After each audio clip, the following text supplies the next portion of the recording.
गुणगान, मुझे दो ऐसा वरदान। तेरा नाम ही जपते जपते,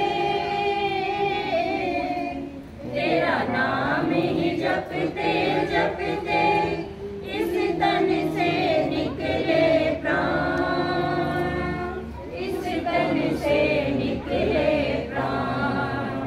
करती रहूं गुणगान, मुझे दो ऐसा वरदान। दयानंद श्रद्धानंद जैसी दुख सहने की शक्ति दो, दयानंद श्रद्धानंद जैसी दुख सहने की शक्ति दो।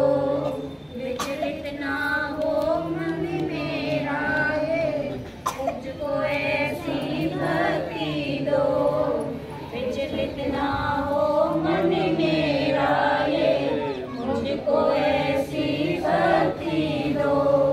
तेरी ही सेवा में हो,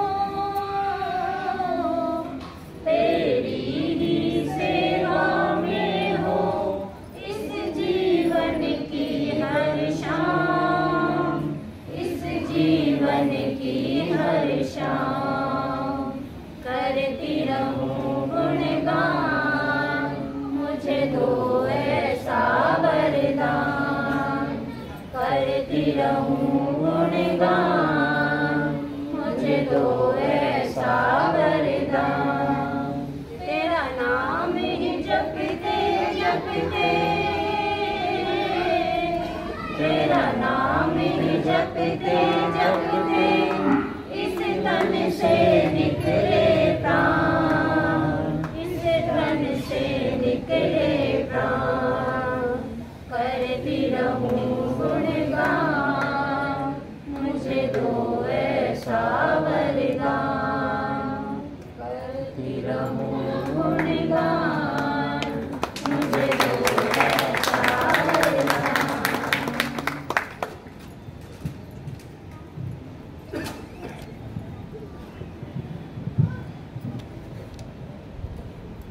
अलका जी का भी बहुत बहुत धन्यवाद। गीत बहुत बढ़िया है, लेकिन समस्या यह है कि आवाज़ पता नहीं पीछे तक तो जा भी रही थी या नहीं।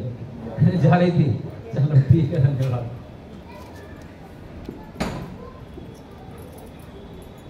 आइए थोड़ी सी चर्चा करते हैं। विगत 2 तारीख से लेकर के आज हम 10 तारीख में पहुंच गए हैं। 9 दिनों के इस समय में 5 को छोड़ करके प्राय प्रतिदिन प्रवचन का कार्य रहा है। यहाँ थोड़ी सी कठिनाई है, क्योंकि आयोजक भी मैं ही हूँ और प्रवचन भी मुझे ही करना है। अन्यत्र तो उतनी कठिनाई नहीं थी, लेकिन यहाँ थोड़ी सी कठिनाई है। आज तो करना है तो करना ही है। तो आइए। ओम शन्नो मित्रः शं वरुणः शन्नो भवत्वर्यमा शन्न इन्द्रो बृहस्पति शन्नो विष्णुरुक्रमः। नमो ब्रह्मणे नमस्ते वायो त्वामेव प्रत्यक्षं ब्रह्मासि त्वामेव प्रत्यक्षं ब्रह्म वदिष्यामि ऋतं वदिष्यामि सत्यं वदिष्यामि। तन्मामवतु तन्वक्तारमवतु अवतु माम् अवतु वक्तारम्। ॐ शान्तिः शान्तिः शान्तिः। निन्दन्तु नीतिनिपुणाः यदि वास्तुवन्तु लक्ष्मीः समाविशतु गच्छतु वा यथेष्टम् अद्यैव वामरणम्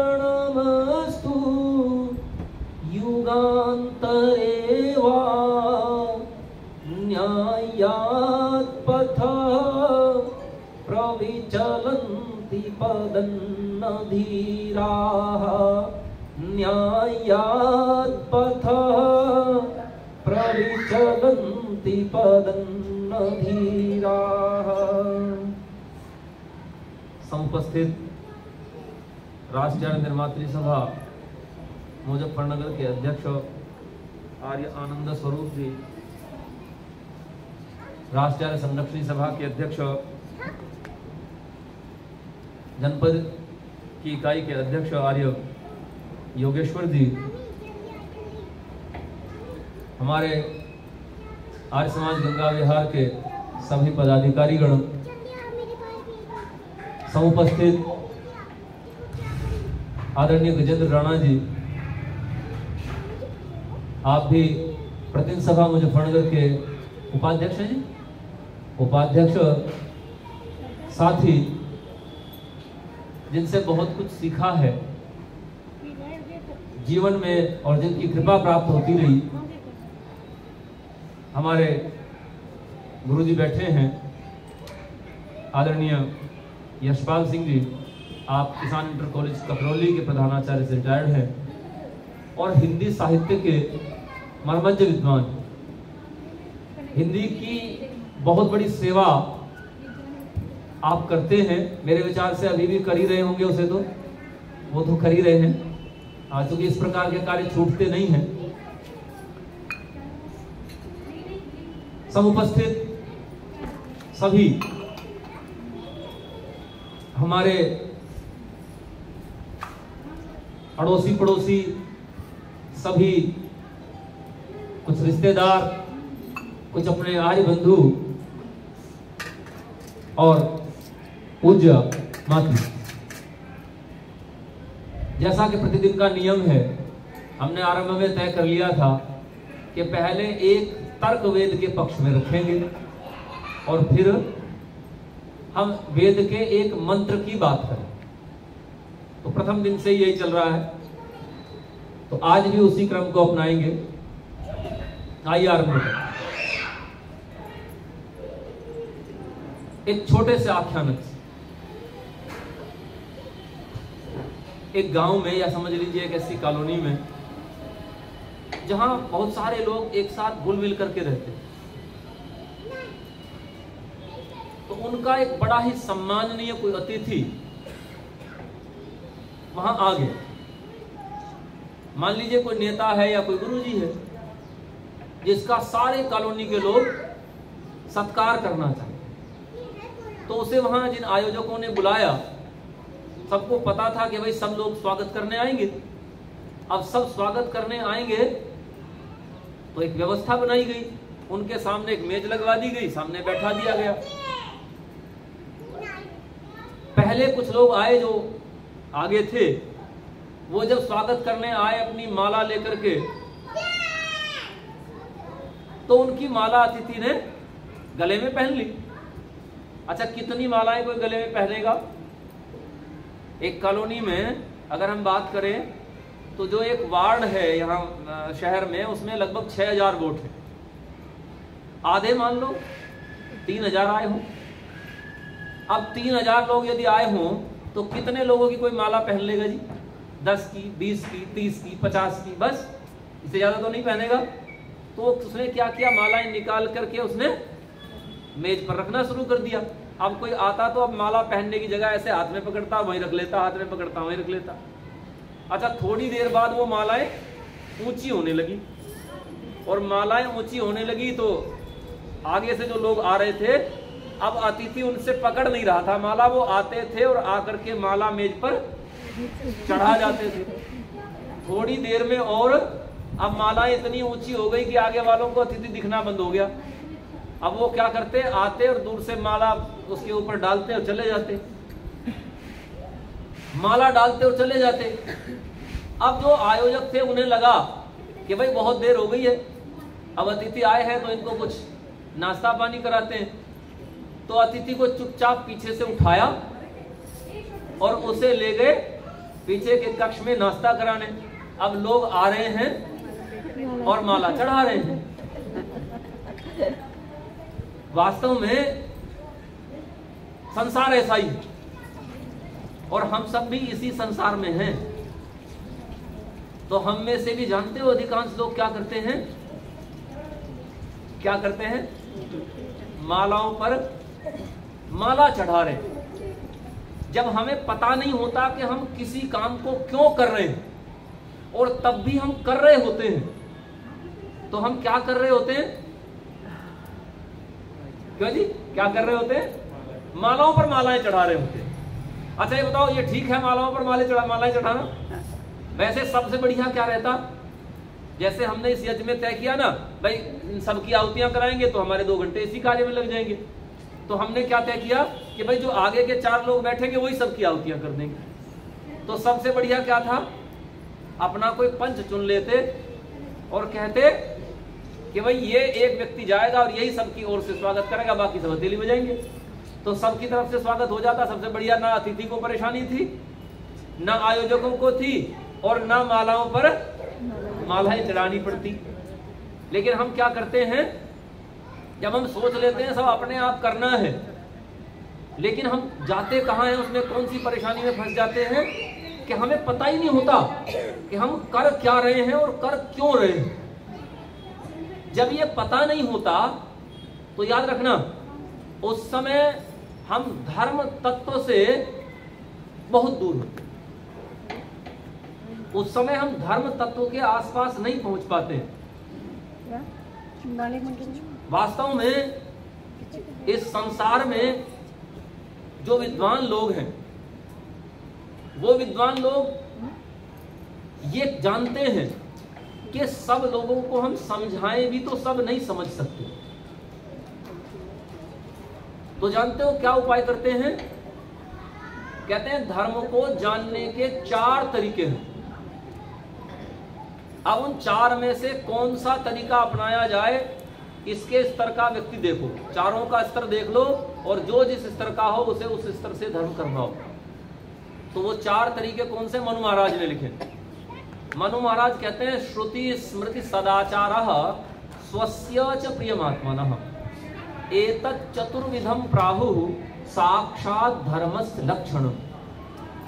कहते हैं 4 तरीके हैं धर्म को जानने के। पहला तरीका है श्रुति। श्रुति अर्थात वेद, जिससे हमारे ऋषियों ने जाना, जिससे हमारे रामचंद्र जी जैसे पूर्वजों ने जाना, जिससे हमारे कृष्ण जी जैसे पूर्वजों ने जाना, क्योंकि उन्होंने सीधे सीधे वेद को पढ़ा और वेद को पढ़ करके उसी से धर्म को जाना। वेद का ही नाम श्रुति है। तो पहले सबसे बढ़िया तरीका तो यही है, फर्स्ट हैंड नॉलेज है, सीधे सीधे मिल रही है, उसी से मिल रही है जिसमें से अन्य लेते हैं। लेकिन कहते हैं इस वेद को पढ़ने के लिए जितने परिश्रम की आवश्यकता है, यदि हम उतना परिश्रम ना कर पाए, क्योंकि प्राचीन काल में तो ऋषियों को वेद सीधे समझ में आता था। उसका कारण है संसार में अन्य कोई भाषा थी ही नहीं, वेद की भाषा थी, तो वेद सीधे समझ में आ जाता था। लेकिन जब मनुष्य अपने सौकार्य के लिए, अपनी सुविधा के लिए दूसरी भाषाएं बनाने लगा, उसने भाषा में शब्दों को अपने अनुसार ढालना आरंभ कर दिया। अच्छा, ढालते हैं कि नहीं ढालते हैं हम लोग? ढालते हैं। अब अगर मैं आपसे में से किसी से पूछूं कि कुशल शब्द का क्या अर्थ है, तो क्या बताएंगे? कुशल किसको कहते हैं? पूछते हो ना भाई, घर में सब कुशल तो है, पूछते हो ना। तो कुशल का अर्थ क्या हो गया? ठीक ठाक, यही हुआ ना। लेकिन जानते हो कुशल शब्द का मूल अर्थ क्या है? ये कुशल शब्द ऐसे ही नहीं बना है।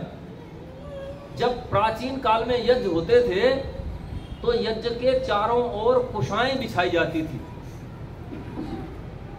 कुशाएं कांस जैसा एक घास है ना, ये दाब और कांस, ये कुशाएं यज्ञ के चारों, यज्ञ कुंड के चारों ओर बिछाई जाती थी। नहीं, आसन के रूप में ही नहीं, आसन से पहले बिछाई जाती थी। आगे जैसे खाली स्थान जहां सामग्री गिर जाती है, तो ये जो सामग्री गिर जाती थी वो उनमें से कुशाओं को ऐसे बिछाते थे, एक ऐसे बिछा दी, दूसरी ऐसे बिछा दी। तो जो ऊपर वाली कुशाएं थी उनको पूर्णाहुति के साथ उठा करके यज्ञ कुंड में होम कर देते थे। तो जितनी सामग्री गिरी थी वो भी इसके साथ यज्ञ कुंड में चली जाती थी। ये प्रक्रिया होती। शास्त्र में लिखा हुआ है, आजकल नहीं होता, वो अलग कारण। तो वहां जो इन कुशाओं को लाता था, क्योंकि कांस को काटना, दाव को काटना कठिन काम, उसके लिए शब्द का प्रयोग हुआ कुशल। जब निरुक्तकार से पूछते हैं कि कुशलः कस्मात्, तो निरुक्तकार कहते हैं कुशान लाति छेति इति वा स कुशलः। कहते हैं कुशल कैसे बना? कहते हैं जो कुशाओं को लाता है, काटता है, लाने अथवा काटने से उसका नाम कुशल कहलाता है। तो चूंकि वो चतुर होता था घास काटने में, इसलिए उसको कहते थे कुशल। लेकिन बाद में हमने इस कुशल का क्या कर लिया? रूढ़ कर लिया इसका अर्थ। जब अर्थ रूढ़ हो जाता है तो फिर दूसरा अर्थ उसके ऊपर लागू हो जाता है। मूल अर्थ कुछ और था और अर्थ हो गया ठीक ठाक है। बोले जी मेरे यहां सब कुशल है, आप अपने यहां की सुनाई है। तो अर्थ बदल गया। मनुष्य अपने अनुसार में अर्थ बदल लेता है, लेकिन हमारे पूर्वजों का सबसे बड़ा गुण क्या है कि उन्होंने मूल अर्थों को सुरक्षित रखा है।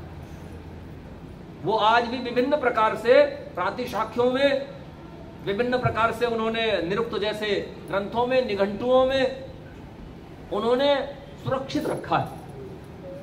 यही गुण है, इसीलिए मैं आज एक मूल शब्द को आपको बता रहा हूं। ऐसे सारे शब्द जितने वेद में आए हैं, उन सारे शब्दों के संबंध में विद्वान ऋषि लोग कहते हैं कि ये सारे शब्द धातुज हैं, अर्थात सब शब्दों का मूल शब्द सुरक्षित है।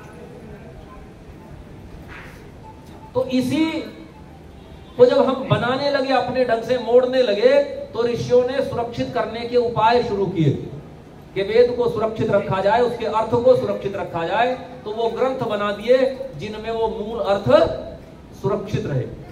तो आज अगर वेद को पढ़ना है, उसे जानना है, तो कुछ ग्रंथ ऐसे हैं जिनमें वेद का भाव सुरक्षित है, कुछ ग्रंथ ऐसे हैं जिनमें वो वेद का अर्थ सुरक्षित है, कुछ ग्रंथ ऐसे हैं जिनसे इन ग्रंथों को पढ़ने की और समझने की क्षमता प्राप्त होती है। उन सारे ग्रंथों को पढ़ने के बाद वेद को समझने की और पढ़ने की, पढ़ाने की योग्यता आती है। इसलिए आज वेद थोड़ा सा कठिन हो गया है पढ़ना। तो अगर वेद से ना जान पाए तो फिर धर्म को जानने का दूसरा उपाय ऋषियों ने बताया, और वो दूसरा उपाय है स्मृति। स्मृति क्या है? स्मृति ऋषियों के लिखे हुए वो ग्रंथ हैं जिनमें उन्होंने बताया कि कैसे जीवन जीना चाहिए। जिनमें से एक सबसे प्रसिद्ध है, सबसे विस्तृत है और सबसे ज्यादा वेद मूलक है, वो है मनुस्मृति। मनुस्मृति में केवल मिलावटी हिस्सों को छोड़कर, ये ध्यान रखना, कुछ लोगों ने मिला दिया, उन्हें छोड़ करके बाकी जो मनुस्मृति है वही सबसे उत्तम और सबसे अधिक बची है। तो जब हम स्मृति से जानना चाहें, क्योंकि स्मृतिकारों ने लिखा है, कैसे लिखा हुआ है मनुस्मृति के बारे में आपने गालियां खूब सुनी होंगी। लोग कहते हैं ये तो मनुवादी है। हम कहते हैं भाई हाँ, हम हैं मनुवादी, लेकिन कोई मनुवादी हो तो, कोई मनुवादी होकर तो देखे। मनुवादी होना आसान नहीं है। क्यों? तुम जानते हो मनु क्या कहता है? मनु महाराज कहते हैं कि यदि कोई शूद्र अर्थात जो कम बुद्धि वाला है, जो कम पढ़ा लिखा है, जो शारीरिक परिश्रम करने वाला है, वो पढ़ाई लिखाई वाले उस प्रकार के कार्य नहीं करता, तो ऐसा व्यक्ति अगर कोई अपराध करे तो मान लो उस व्यक्ति को 1 रुपये बराबर दंड देना है। और अगर उसी अपराध को कोई वैश्य करे, जो व्यापार आदि का काम करता है, इससे बुद्धि में थोड़ा बढ़ा हुआ है, टेक्निकल वर्क करता है, वो सब वैसे बारे में, तो अगर ये करे तो इसको शूद्र से दुगना दंड दे। और कहते हैं अगर क्षत्रिय करे तो ये उससे भी ऊपर है, अगर ये करे इसको, बोले इसको 3 गुना दंड दे। हालांकि मैं कम बता रहा हूं, समझाने के दृष्टिकोण से बता रहा हूं। मनु महाराज ने तो लिखा है कि इसको 10 गुना दे, इसको 10 गुना दंड दे। 1 रुपया दिया था शूद्र को, इसे 10 रुपए देने हैं। मान लीजिए सूत्र को 1 कोड़ा लगाया था तो इसको 10 लगाने हैं। क्योंकि ये ज्यादा समझदार था, इसे गलती नहीं करनी थी। और कहते हैं अगर ब्राह्मण गलती करे तब, तो बोलो इसको क्षत्रिय से 10 गुना दे, यानी इसे 100 कोड़े लगेंगे। ब्राह्मण के अब समझ गए? इसका अर्थ हो गया कि मनुवादी होना आसान नहीं है। लोग कहते हैं ना मनु ने अत्याचार करने को कहा। मनु ने कहा किस पर? जिसकी ज्यादा सामर्थ्य है उसको ज्यादा दंड दिया जाए। तो वो मनुस्मृति सिखाती है कि हम धर्म को कैसे चलाएं। कहते हैं अगर वो भी ना समझ में आए, वो भी ना हो, तब क्या करें? तो तब है सदाचार। और वो सदाचार क्या है? कहते हैं आदि सृष्टि से लेकर के जो हमारे पूर्वजों का चला आ रहा वेदानुकूल व्यवहार है, उस व्यवहार को देखो, उसका अनुसरण करो और उसको अनुसरण करके जान लो कि मुझे क्या करना है। इसके लिए सबसे उत्तम उदाहरण है हमारे यहां रामचंद्र जी। हम लोग कहते हैं वेद को नहीं भी पढ़ पाए, आप वेद को नहीं जान पाए, स्मृति को नहीं जान पाए, केवल वैसा जीवन जी लो जैसा रामचंद्र जी ने जिया था, तो समझो आपने वेद के अनुकूल जीवन जी। रामचंद्र जी अपने आप में साक्षात वेद है। उनका जीवन वेद के बिल्कुल अनुकूल है। देखते जाओ जहां जहां उन्होंने कैसी परिस्थिति आई तो उन्होंने क्या किया, कहां परिस्थिति तो थी तो उन्होंने क्या कहा, ये जानते जाओ और जानते जाओ तो समझ जाओगे कि रामचंद्र जी सिखाते हैं जीवन जीना। अन्यथा परिस्थितियां क्या हैं, कैसा प्रभाव होता है। एक उपदेशक रहे हैं आज समाज के, उन्होंने अपना अनुभव लिखा। वो कहते हैं कि मैं रेल में जा रहा था, इलाहाबाद की ओर जाना था, और एक व्यक्ति रेल में मेरे साथ बैठा था, राम नामी चादर ओढ़ रखी थी और वो रामचरितमानस का पाठ कर रहा था। बोले मैं थोड़ी देर तक उसके पास बैठा तो मैंने पूछा कि भाई आप कहां जा रहे हो? तो कहते हैं कि मैं इलाहाबाद कोर्ट में जा रहा हूं, हाई कोर्ट में लड़ने के लिए जा रहा हूं। मैंने पूछा झगड़ा क्या है? बोले भाई के साथ झगड़ा है जमीन का। भाई के साथ जमीन का झगड़ा सुलटाने के लिए कहां जा रहे हैं? इलाहाबाद हाई कोर्ट में जा रहे हैं। पंडित जी कहते हैं मैंने कुछ नहीं कहा, मैंने कहा कि क्या रामचंद्र जी को मानते हो? बोले जी हाँ मानता हूं। बोले भाई आपसे छोटा है कि बड़ा है? बोले मेरे से छोटा है जिसके साथ झगड़ा है। बोले फिर रामचंद्र जी ने जो किया था वही करो, लड़ते क्यों हो? अब वो चौंका। बोले ये क्या कह रहे हैं? बोले केवल रामचरितमानस पढ़ने से रामचंद्र जी की बात नहीं हो जाएगी, जो रामचंद्र जी ने किया वो करके तो दिखाओ। और रामचंद्र जी ने क्या कर दिया था? रामचंद्र जी ने तो राजपाट छोटे भाई को दे दिया था।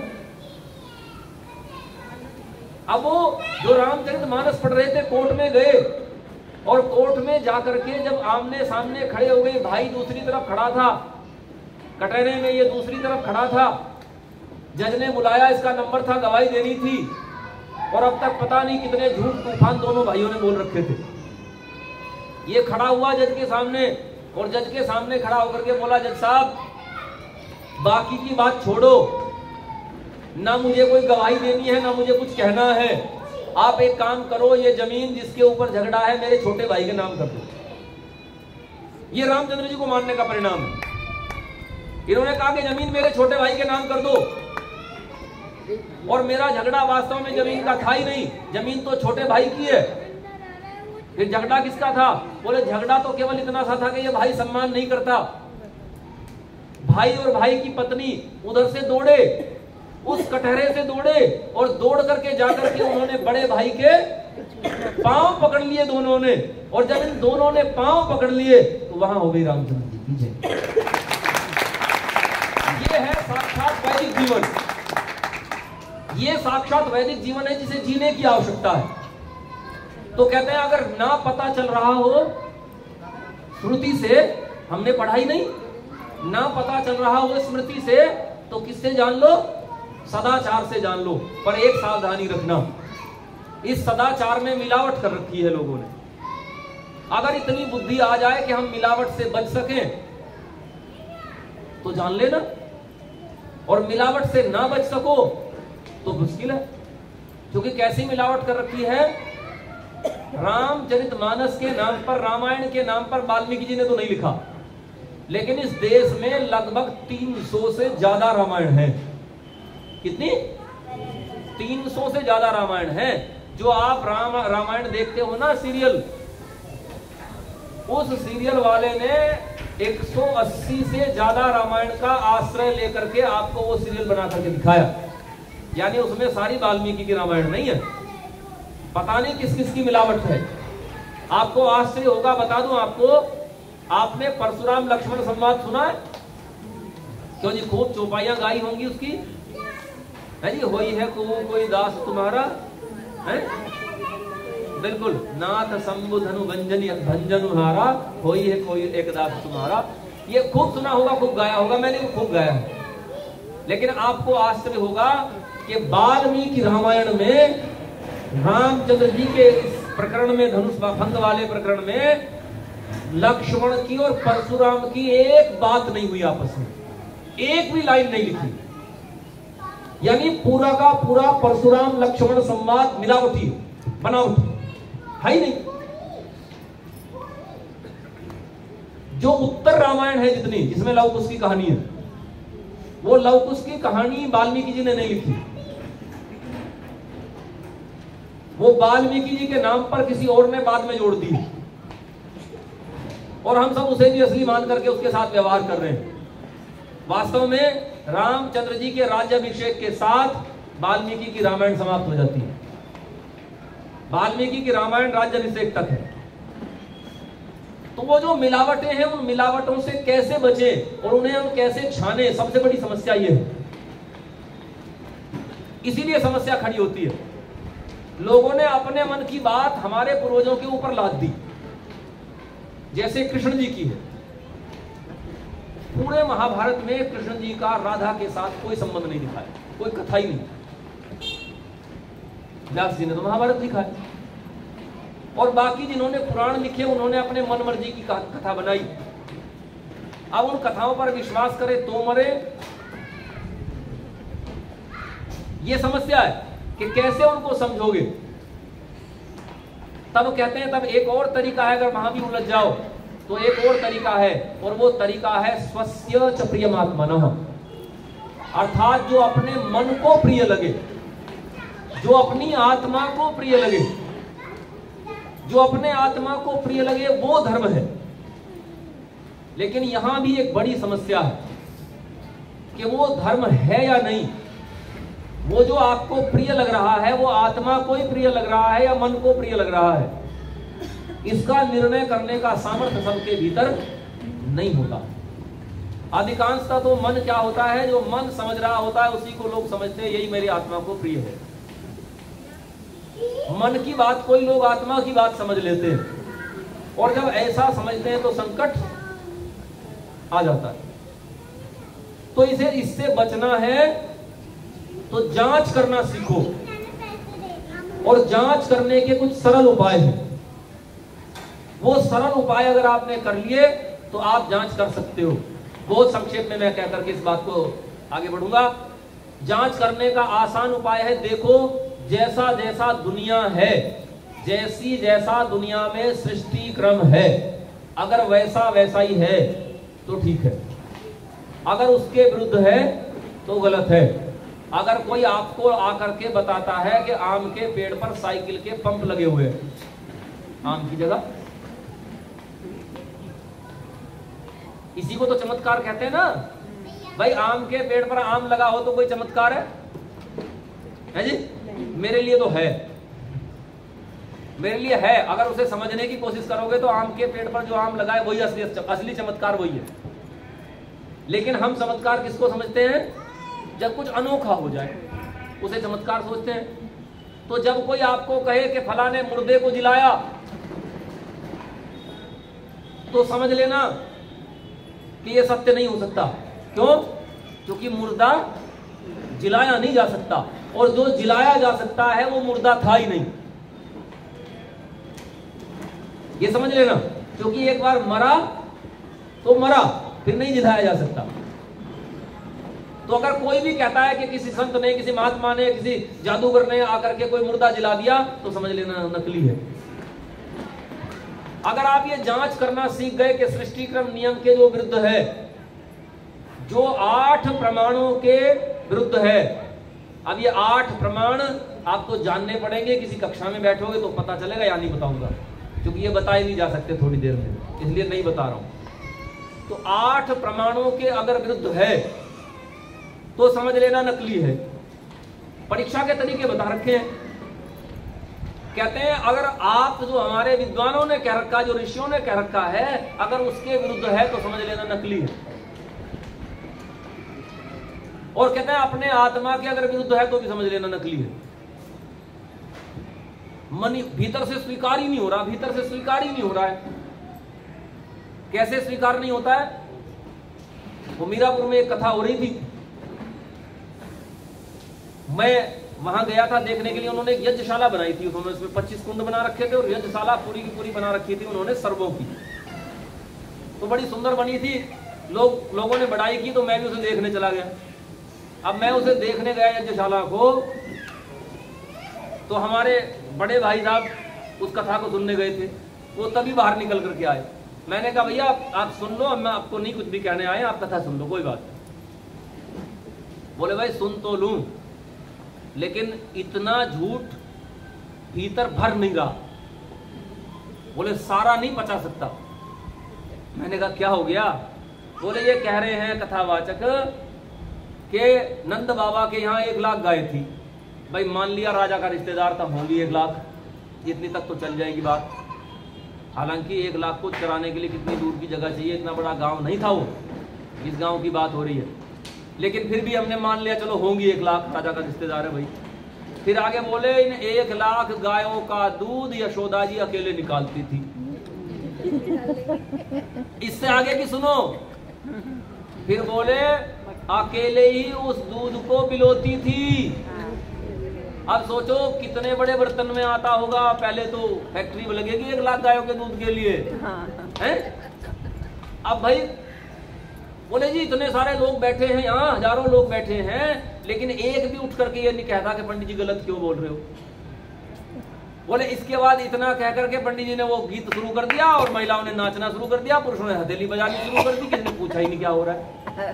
अब वो बेचारे उठ करके बाहर आ गए, बोले जी झिल नहीं रहा है इतना। तो वास्तव में जब भीतर से स्वीकार ना हो तो समझ लेना धर्म नहीं, क्योंकि धर्म ऐसा होता है जो आराम से भीतर स्वीकार होता है।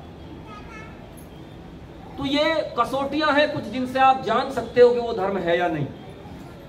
और वेद के ऊपर ये सारी कसौटी लागू करो। जब ये सारी कसौटी लागू करोगे तब भी वेद को सच्चा पाओगे। इसलिए कहते हैं कि वेद क्यों? ये वही वेद है, ये वही वेद है जिस वेद धर्म की रक्षा रामचंद्र जी करते थे। रामचंद्र जी वेद के धर्म की रक्षा करते थे। अच्छा, रामचंद्र जी के पिताजी भी वेद के धर्म की रक्षा करते थे, और रामचंद्र जी के दादाजी भी वेद के धर्म की रक्षा करते थे। मैं नहीं कह रहा हूं, ये बात कालिदास जी ने लिख रखी है। ये बात कालिदास जी ने लिख रखी है, क्योंकि कालिदास जी ने इनका वर्णन किया रघुवंश महाकाव्य में। रघुवंशम के नाम से महाकाव्य, उसमें वर्णन किया है। और उस महाकाव्य में वर्णन करते हुए कालिदास जी कहते हैं कि ये पूरे के पूरे रघु जितने भी थे, जो भी रघुवंशी थे, ये सारे के सारे रघुवंशी वेद धर्म के रक्षक थे। सबके संबंध में कहा वेद धर्म के रक्षक है। अच्छा, जब ये वेद धर्म के रक्षक है, लोग की आरती बजाते हैं लोग अपने घर में, कहते हैं जिसको मानते हैं, कहते हैं रक्षक श्रुति धर्मा। श्रुति धर्म के रक्षक थे वो भी। अब जब वेद के धर्म के वो रक्षक थे, तो भाई आप वेद के धर्म के रक्षक क्यों नहीं हो? आप क्यों नहीं वेद के धर्म को मानते? आप क्यों नहीं वेद की बात सुनते? आपके घर में वेद क्यों नहीं है? अपने आप को लोग कहते हैं मैं तो कट्टर हिंदू हूं जी। काहे का कट्टर है भाई? घर में तेरे वेद है ही नहीं, वेद पीढ़ियां बीत गई वेद देखे। काय का कट्टर है? देखे हुए पीढ़ियां बीत गई, पढ़ने की बात दूर की है, सुनने की बात दूर की है, देखे हुए पीढ़ियां बीत गई। तो भाई काहे का है?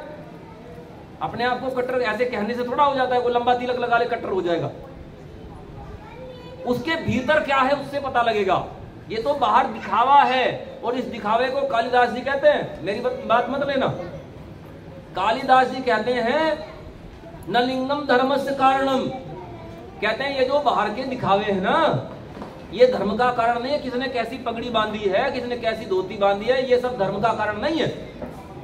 धर्म तो उसके भीतर दिखता है, उसके व्यवहार में दिखता है, क्योंकि धर्म व्यवहार की चीज है।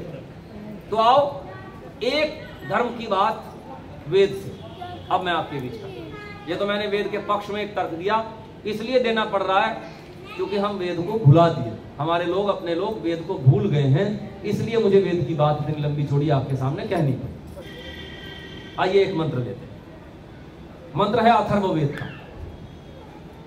हमने पहले ऋग्वेद के मंत्रों पर बात की थी, फिर हमने यजुर्वेद के मंत्रों पर बात की, फिर 2 दिन तक सामवेद के मंत्रों पर बात की, आज अथर्ववेद के मंत्र पर बात कर रहे हैं, और कल भी अथर्ववेद के मंत्र पर बात करेंगे। कल समापन रहेगा 9 बजे से लेकर के, और क्षमा कीजिएगा 6 बजे से लेकर के और 9 बजे तक। उसके बाद वहीं खाने पीने की व्यवस्था रहेगी गंगा विहार में, तो ये व्यवस्था रहेगी हमारी कल प्रातः काल। आज इसकी बात करते हैं हम, अथर्ववेद का एक मंत्र। ओम परोहि पेहि मनस्पापा किमशस्तानि शंससि परेहि नत्वा कामये वृक्षां वनांसि संचर गृहेषु गोषु मे मनः। ओम। वेद के मंत्र को बोलते हैं तो उससे पहले ओम बोलते हैं, और जहां वेद के मंत्र को समाप्त करते हैं वहां फिर ओम बोलते हैं। क्यों बोलते हैं ये मैंने पहले दिन बता दिया था, तो इस समय नहीं बताऊंगा क्योंकि समय विलंब हो रहा है और आप सब बैठे हैं अपने कार्यों को छोड़ करके। कभी फिर अवसर रहेगा तो पुनः दोहराएंगे, फिर उसकी चर्चा कर देंगे। इस समय इस मंत्र की बात करते हैं। वास्तव में हम सब जो भी करते हैं उस सब करने के संबंध में दर्शन के भाष्यकारों ने लिखा, कहते हैं यन मनसा मनोति तद कर्मणा करोति। जो मन से विचारता है मनुष्य वही कर्म करता है। कहते हैं जैसा कर्म करता है यद कर्मणा करोति तदपि संपद्यते, जैसा कर्म करता है वैसा ही फिर फल पाता है। तो बात है कि वो मन से कैसा विचारता है। इसीलिए जब हम प्रतिदिन ईश्वर की स्तुति प्रार्थना उपासना करते हैं तो वहां एक प्रार्थना हम करते हैं कि हे प्रभु हमारे भीतर से जो कुटिलता है, जो कुटिलता युक्त पाप रूप कर्म है उसे हमारे भीतर से दूर करो। हमारे भीतर है प्रभु कुटिलता ना रह जाए, बाकी कुछ रहे तो रहे लेकिन हमारे भीतर कुटिलता ना रहे, हम सरल हो जाएं। वास्तव में जो व्यक्ति कुटिल है ना, टेढ़ा है, कहता कुछ है, करता कुछ है, दिखाता कुछ है, होता कुछ है, बाहर कुछ और भीतर कुछ है, ऐसा जो व्यक्ति है ये बड़ा खतरनाक है, अपने लिए भी और औरों के लिए भी। ये ध्यान रखना, सबसे ज्यादा खतरनाक ये अपने लिए ही है। इसलिए हम आर्य लोग प्रार्थना करते हैं, सनातनी लोग प्रार्थना करते हैं कि प्रभु मेरे भीतर से कुटिलता निकल जाए, मेरे भीतर कुटिलता ना, मैं सरल बनूं। तो इसी से मिलती जुलती ये प्रार्थना हम यहाँ कर रहे हैं। यहाँ वेद का ये उपदेश है हम सब के लिए। कहते हैं जो एक वेद को मानने वाला व्यक्ति है वो क्या कहता है, तो कहते हैं वो कहता है कि हे मनस्पापः परा अप एहि, कि हे मेरे मन के पाप तो दूर चला जा। बाहर के पाप की बात नहीं हो रही है, क्योंकि जो कर चुके वो तो भुगतना पड़ेगा, कोई छूट नहीं। ऋषि कहते हैं कर्म ऐसे कर्ता को ढूंढ लेता है जैसे हजारों गाय के बीच बछड़ा अपनी मां को ढूंढ लेता है, वैसे जो किया हुआ कर्म है वो कर्ता को ढूंढ लेता है, कभी नहीं छूटता। उसका एक ही उपाय है, जितना किया है उतना भोगना पड़ेगा, चाहे आपने किया हो और चाहे मैंने किया हो, कोई नहीं छूट सकता, किसी की छूट नहीं है। कोई बड़े से बड़ा कोई ऋषि हो जाए, कोई महर्षि हो जाए, छूटता कोई नहीं। हाँ, जो ऋषि महर्षि हैं, जो योगी लोग हैं, वो ऐसा कर सकते हैं कि अगले जन्म में जो भोगना था उसे लाखों करोड़ों साल पीछे ले जा सकते हैं, लेकिन भोगना उन्हें भी पड़ेगा।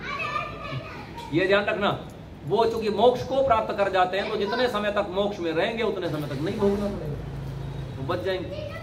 बहुत लंबा काल है मोक्ष का, प्रांत काल कहते हैं। 36,000 बार सृष्टि बने और बिगड़े, इतना लंबा काल एक बार में मोक्ष का है, बहुत लंबा काल है। उतने समय तक भोगना नहीं पड़ता, वो बच जाते हैं उतने समय तक। इसी को कहते हैं वो छूट गया पापों से और मृत्यु से छूट गया, उन सब से छूट गया, इसी को कहते हैं। लेकिन छोड़ना किसको है? जो आपने किया नहीं है अभी, उससे बच सकते हो तो उसे मन में ही पकड़ो और मन में ही क्या कहो कि हे मनस पापः, अर्थात हे मेरे मन के पाप, तू क्या कर, कहते हैं पर आप ही, अर्थात तू परे चला जा, तू दूर चला जा। क्यों दूर चला जा? क्योंकि मुझे तेरी जरूरत नहीं है, मुझे तेरी आवश्यकता नहीं है। वास्तव में अगर हम पाप को वहीं पकड़ ले जब वो मन में आया तो हम पाप से बच सकते हैं। और अगर आप एक बार उसकी गाड़ी में सवार हो गए, याद रखना, तो फिर ड्राइविंग सीट आपके हाथ में नहीं है, ये ध्यान रख लेना। अगर आप एक बार उसकी गाड़ी में सवार हो गए, पाप की गाड़ी में अगर एक बार सवार हो गए तो ड्राइविंग सीट पर आप नहीं है। हाँ, केवल एक काम कर सकते हो, कहीं अवसर मिलेगा तो कूद जाओ, ये ध्यान रखना। हाँ, कूदने पर थोड़ी टूट फूट होगी, भाई चलती गाड़ी से कूदोगे तो टूट फूट तो होगी, लेकिन सामने जो एक्सीडेंट होना है, जो टक्कर होनी है, उससे बच जाओगे। जब सचेत हो जाओ, जब सावधान हो जाओ, तभी कूद जाओ। पाप की गाड़ी में बैठकर यात्रा करने से बचो। अगर आप एक बार उसकी गाड़ी में बैठ गए तो रुकती नहीं है। वास्तव में कितनी बड़ी परेशानियां खड़ी होती हैं, इसे समझ करके देखो। आज के एक बहुत बड़ा नाम है जिन्होंने करोड़ों अरबों रुपया कमा लिया है, वो जब हरिद्वार में संन्यास लेने आए तो उन्हें रोकने के लिए मेरे गुरुजी आए थे। नाम नहीं ले रहा हूं, जानबूझकर नहीं ले रहा हूं, जिनका लोगों में सम्मान है उनका नाम नहीं लेना चाहिए, इसलिए नहीं ले रहा हूं, लेकिन जिनकी समझ में आएगा वो समझ भी जाएंगे। उनको रोकने के लिए मेरे गुरुजी आए थे, जिनसे मैं पढ़ा हूं, इसलिए रोकने के लिए आए थे। बोले आप गलत कदम उठा रहे हो, आपके पास सन्यास की योग्यता नहीं है, आप सन्यास मत लो, क्योंकि सन्यास के लिए योग्यता चाहिए। तो उन्होंने कहा जी हम सन्यासी हो जाएंगे, और सन्यासी हो जाएंगे तो लाल कपड़े वालों पर लोग ज्यादा विश्वास करते हैं, तो लोग हमारे ऊपर विश्वास करेंगे, और हमारे ऊपर विश्वास करेंगे तो उससे हम फिर करोड़ों रुपया कमा लेंगे। क्या करके कमा लेंगे मैं नहीं बता रहा हूं, कहते फिर हम करोड़ों रुपया कमा लेंगे, और जब हमारे पास करोड़ों रुपया हो जाएगा तब हम धर्म का प्रचार करेंगे। जब उसके पास करोड़ों रुपया हो गया तो गुरुजी तो नहीं आए, क्योंकि गुरुजी ने तो उसी दिन कहा था कि याद रखना, वेद ने कह रखा है कि जिस दिन तू पाप की नौका पर सवार होगा ना, तो तू सवार तो हो जाएगा, लेकिन उस पे से उतरना आसान नहीं है, वो बहुत मुश्किल काम है। बहुत आत्मबल होता है तब व्यक्ति उतर पाता है, अन्यथा उसके बिना उतर नहीं पाता। फिर उनके पास 100 करोड़ रुपया हो गया। 100 करोड़ तो बहुत होते हैं जी, 100 करोड़ रुपया हो गया, धंधा अच्छा चला। जब 100 करोड़ रुपया हो गया तो एक महात्मा उनके पास आए और बोले कि महाराज जी क्या कर रहे हो, अब तो 100 करोड़ रुपया हो गया, अब तो धर्म का प्रचार करो। तो कहते हैं 1000 करोड़ तो हो जाने दो। 1000 करोड़ हो गया, वो मनस्वी तब तक जीवित था, वो फिर गया उसके पास और आपको आश्चर्य होगा, इस बार इस महात्मा जी ने इस मनस्वी को भी अपने साथ लगा लिया। दोनों एक साथ लग गए, इसी कार्य में दोनों लग पड़े और अंततः वो मनस्वी मारा गया। उसके भक्त कहते हैं कि बाबा जी ने मरवाया। बड़े झगड़े हैं आपस में। बाबा जी के पास 5,000 करोड़ से ज्यादा हो गया, अब तो 10,000 करोड़ से ज्यादा हो गया, लेकिन समस्या यह है कि बाबा जी धर्म प्रचार करने की स्थिति में आज तक नहीं आए। क्योंकि एक बार अगर आप पाप की नौका पर सवार हुए तो सवार तो हो सकते हो, ये तो आपके हाथ की बात है, लेकिन उसके बाद उतरने की हिम्मत आप में होगी या नहीं होगी, ये फिर बहुत, ये तो कहना चाहिए भाग्य पर आधारित है। कोई मिल जाए आपकी उंगली पकड़ने वाला तो शायद कूद जाओ, और नहीं मिले तो जाते रहो उसी यात्रा में।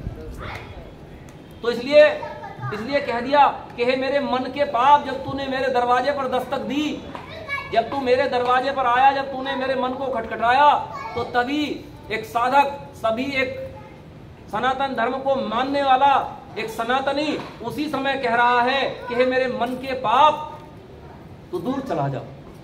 क्यों दूर चला जा? क्योंकि मैं तुझे पहचानता हूं, मैं तुझे पहचानता हूं, तू मेरे से क्या करवाएगा? कहते हैं किम अशस्तानि शंससी, कि तू मेरे से उनकी प्रशंसा करवाएगा जिनकी करनी नहीं। याद रखना, उनकी प्रशंसा तू मुझसे करवाएगा जिनकी करनी नहीं। जब आप समझ रहे हो कि सामने वाला बुरा व्यक्ति है और उस बुरे व्यक्ति की प्रशंसा करनी पड़ रही हो, तो समझ लेना कि मन में पाप बैठा है, वो करवा रहा है आपसे। अगर मन में पाप नहीं बैठा होता तो 1 मिनट लगती, एक बार में कह देते बोले ये खराब व्यक्ति है, हैं? कम से कम नहीं भी कहते तो चुप रह जाते, उसकी बड़ाई नहीं करते। समझदार उसी से समझ जाता कि ये सज्जन व्यक्ति इसकी बड़ाई नहीं कर रहा है, इसलिए खराब व्यक्ति होगा। आप भी बच जाते और दूसरा भी बच जाता, लेकिन नहीं बचा। क्यों नहीं बचा? क्योंकि हमने उस मन के पाप को दरवाजे पर रोका नहीं। तो जो मन में पाप आए उसे दरवाजे पर रोकना बात मेरी नहीं है, बात वेद की है। वेद कह रहा है कि मन के पाप को, एक वेद को मानने वाला एक सनातनी, वो जब मन में ही पाप आता है उसे वहीं रोक देता है। और अगर इसे देखना हो तो आपको रामायण में भरत का संवाद देखना चाहिए।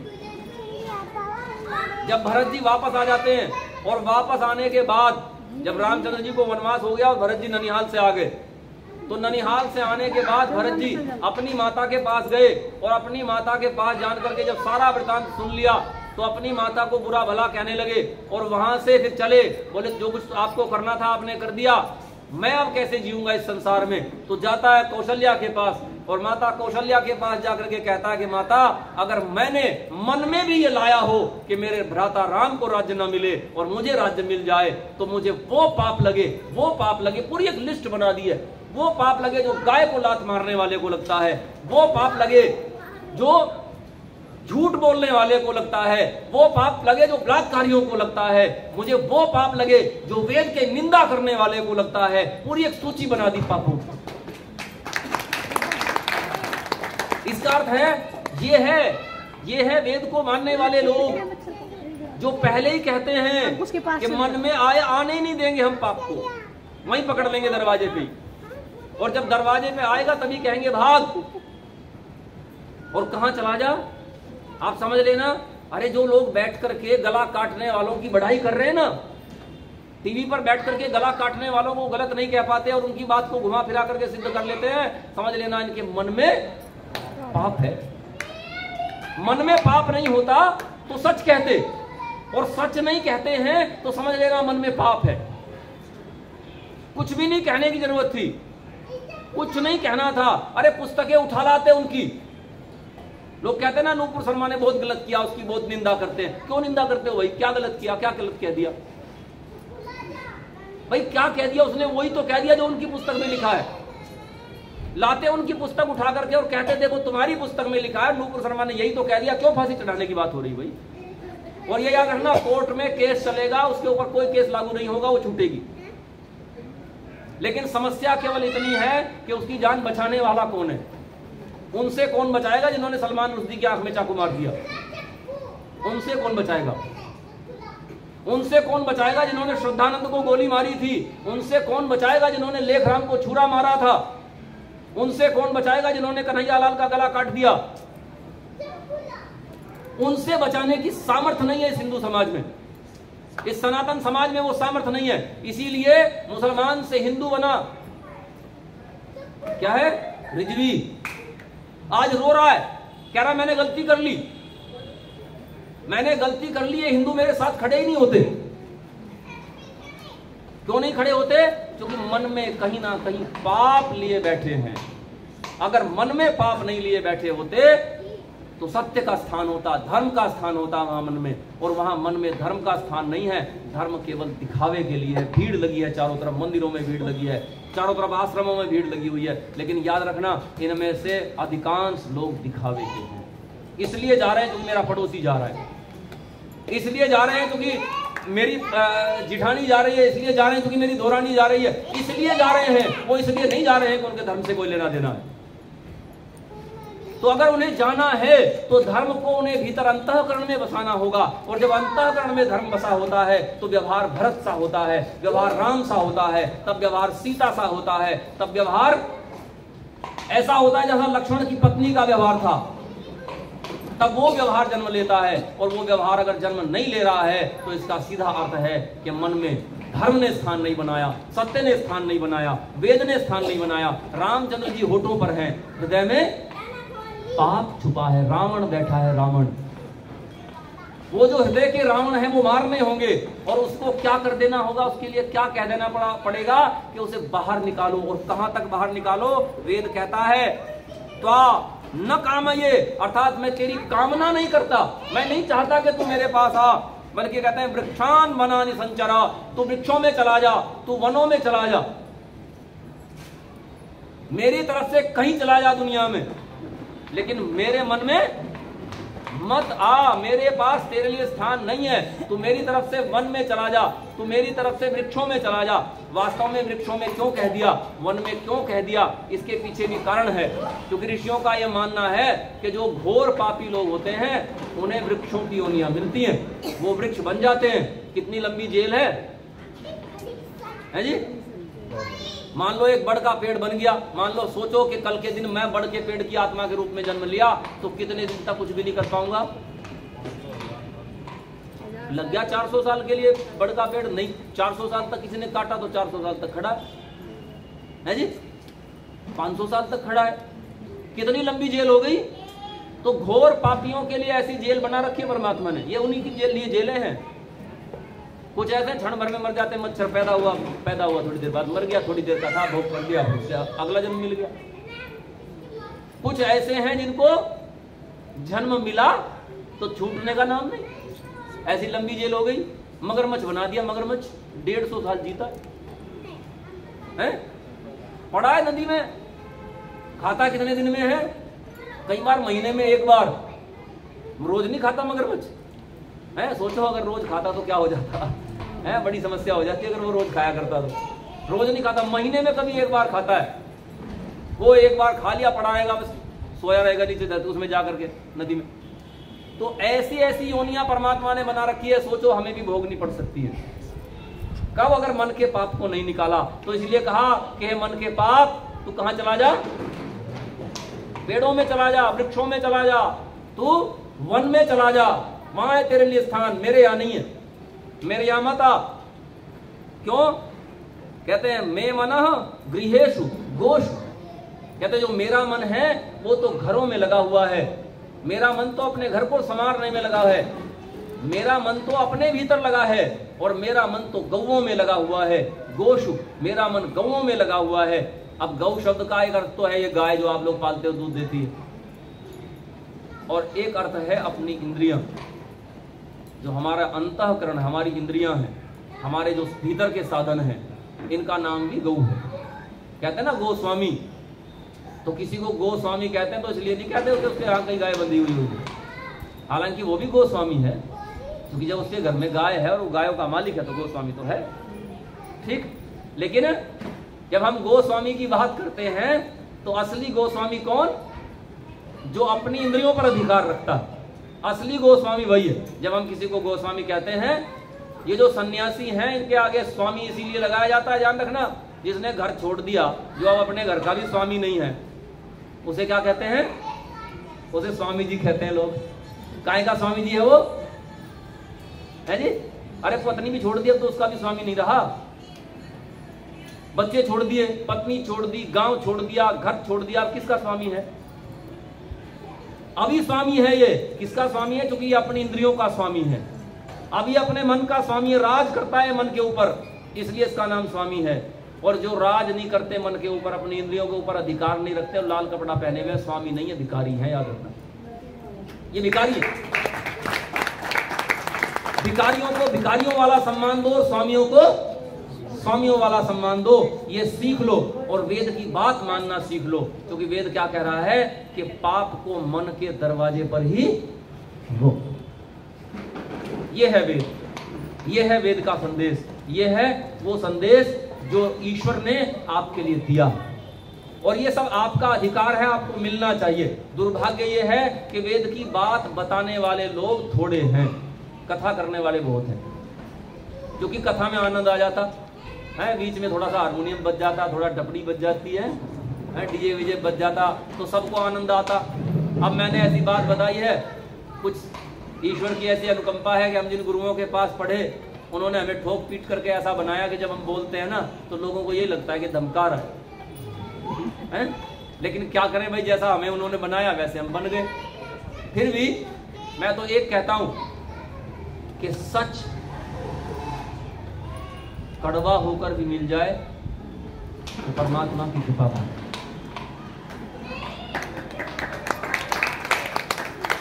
मीठा झूठ मिले तो सोचो कि परमात्मा की ओर से दंड मिला। इसलिए जितना हो सके सत्य को जानो, सत्य को धारण करो, सत्य को मानो। नहीं सत्यात् परो धर्मः, सत्य के परे कोई धर्म नहीं। इसी सत्य को जानो, इसी सत्य को समझो, इसी सत्य को धारण करो। आप सबका बहुत बहुत धन्यवाद। मैं शांति पाठ से पहले एक घोषणा, 8 और 9 को हमारे आर्य समाज के सत्संग भवन में महिलाओं की कक्षा है, जहां धर्म के प्राथमिक सिद्धांतों का प्रशिक्षण दिया जाता है। महिला आचार्य